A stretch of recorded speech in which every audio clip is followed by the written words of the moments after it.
ഒഴികെ ബാക്കി എല്ലായിടത്തും കോഴിക്കോട് എന്തായാലും നമ്മൾ ഇത്രയും നേരം പറഞ്ഞിരുന്ന ആ പ്രശ്നം അത് പിണറായിയിൽ അത് മാറിയിട്ടുണ്ട്. ധർമ്മടത്ത് പിണറായി വിജയൻ ലീഡിലേക്ക് വന്നിട്ടുണ്ട്. നമ്മൾ പറഞ്ഞതാണ് എണ്ണി വരുമ്പോൾ ഒരു ലീഡിലേക്ക് അത് വന്നേക്കാം. പക്ഷേ നമ്മൾ അന്നും പറയുന്ന ഒരു കാര്യം, ഈ വിജയം ഉണ്ടായാൽ പോലും അതൊരു പരാജയത്തിന് തുല്യമായ വിജയമാണ്. എന്തായാലും 98 സീറ്റിലേക്ക് UDF മാറിയിരിക്കുന്നു.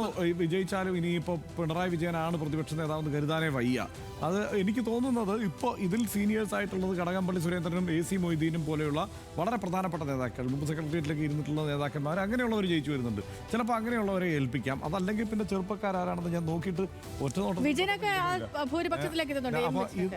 അതുകൊണ്ട് എന്തായാലും ആ നിലയ്ക്കുള്ള ഒരു മാറ്റത്തിലേക്ക് തന്നെ ആയിരിക്കും പോവുക. പ്രതിപക്ഷ നേതൃസ്ഥാനം അങ്ങനെ ആർക്കെങ്കിലും ആയിരിക്കും ഉണ്ടാവുക. പ്രധാനപ്പെട്ട ഒരു നേതാവിലേക്ക് പോകേണ്ടി വരും. പക്ഷെ നമ്മൾ ഈ 7ാം റൗണ്ടിലാണ്, 6 റൗണ്ട് വരെ പിന്നിലായതിനു ശേഷമാണ് 7ാം റൗണ്ടിൽ ഒടുവിൽ മുന്നിലേക്ക് വരുന്നത്. നിഖിൽ അളവുറിച്ചേരിക്കാണ്.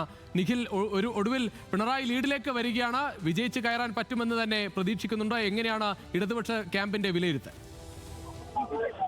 ആദ്യ 15 റൗണ്ടുകൾ എന്നാണുള്ളതിൽ 7ാമത്തെ റൗണ്ടിലാണ് ഈ തെരഞ്ഞെടുപ്പിന്റെ വോട്ടെണ്ണം ആരംഭിച്ച് 7ാമത്തെ റൗണ്ടിൽ ഇത് ആദ്യമായി പിണറായി വിജയൻ ലീഡ് എടുക്കുന്നു എന്നുള്ളതാണ്. 1536 വോട്ടുകളുടെ ലീഡാണ് പിണറായി വിജയൻ ഇപ്പോൾ ഉള്ളത്.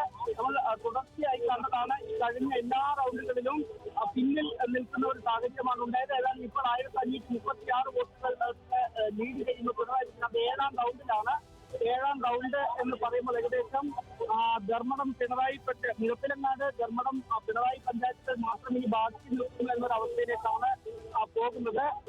പെരളശ്ശേരി ഉൾപ്പെടെയുള്ള പഞ്ചായത്തുകൾ എഴുതിയതോടുകൂടിയാണ് ഇത്തരത്തിൽ റഷീദിന് ഇതുവരെ ഉണ്ടായിരുന്ന ഒരു ലീഡ് മറികടന്ന് വരാനുള്ള ഒരു സാഹചര്യം പിണറായി വിജയൻ ഒരുക്കിയത്. ഏതായാലും ഇനി അങ്ങോട്ട് മുഴപ്പിലങ്ങാട് ധർമ്മടം പിണറായി എന്നീ മേഖലകളാണ് എണ്ണാനുള്ളത്. ഏതായാലും 7ാമത്തെ റൗണ്ട് പൂർത്തിയാകുമ്പോൾ പിണറായി വിജയൻ ധർമ്മടത്ത് ഇതാദ്യമായി ലീഡ് എടുക്കുന്നു. 1536 വോട്ടുകൾക്ക് ലീഡ് ചെയ്യുന്നു.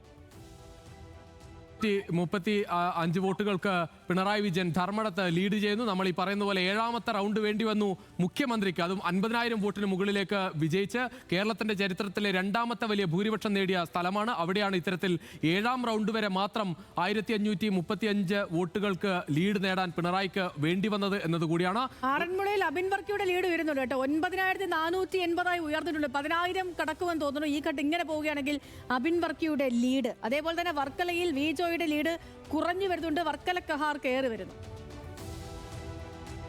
ആ മേഖല ചാത്തന്നൂർ, വർക്കല, ആറ്റിങ്ങൽ, ചെറിയൻകീഴ്, നെടുമങ്ങാട്, ആ 5 മണ്ഡലങ്ങൾ, ആ അടുപ്പിച്ചുള്ള 5 മണ്ഡലങ്ങളും ഇടതുപക്ഷത്തിന് ഒപ്പമാണ് നിലവിൽ നിൽക്കുന്നത്. അവിടെ വാമനപുരം UDF പിടിച്ചിട്ടുണ്ട്. കഴക്കൂട്ടത്ത് തൊട്ട് അടുത്ത് വീണ്ടും LDF ജയിക്കുന്നു. വട്ടിയൂർക്കാവിലും തിരുവനന്തപുരത്തും UDF, നേമത്ത് ND, അത് തുടക്കം മുതൽ ND ആണ്. മുരളീധരന്റെ ലീഡ് കുറയുന്നുണ്ട് കേട്ടോ. 483 വോട്ടിന്റെ മാത്രം ലീഡ് ഈ ഘട്ടത്തിലുള്ളൂ.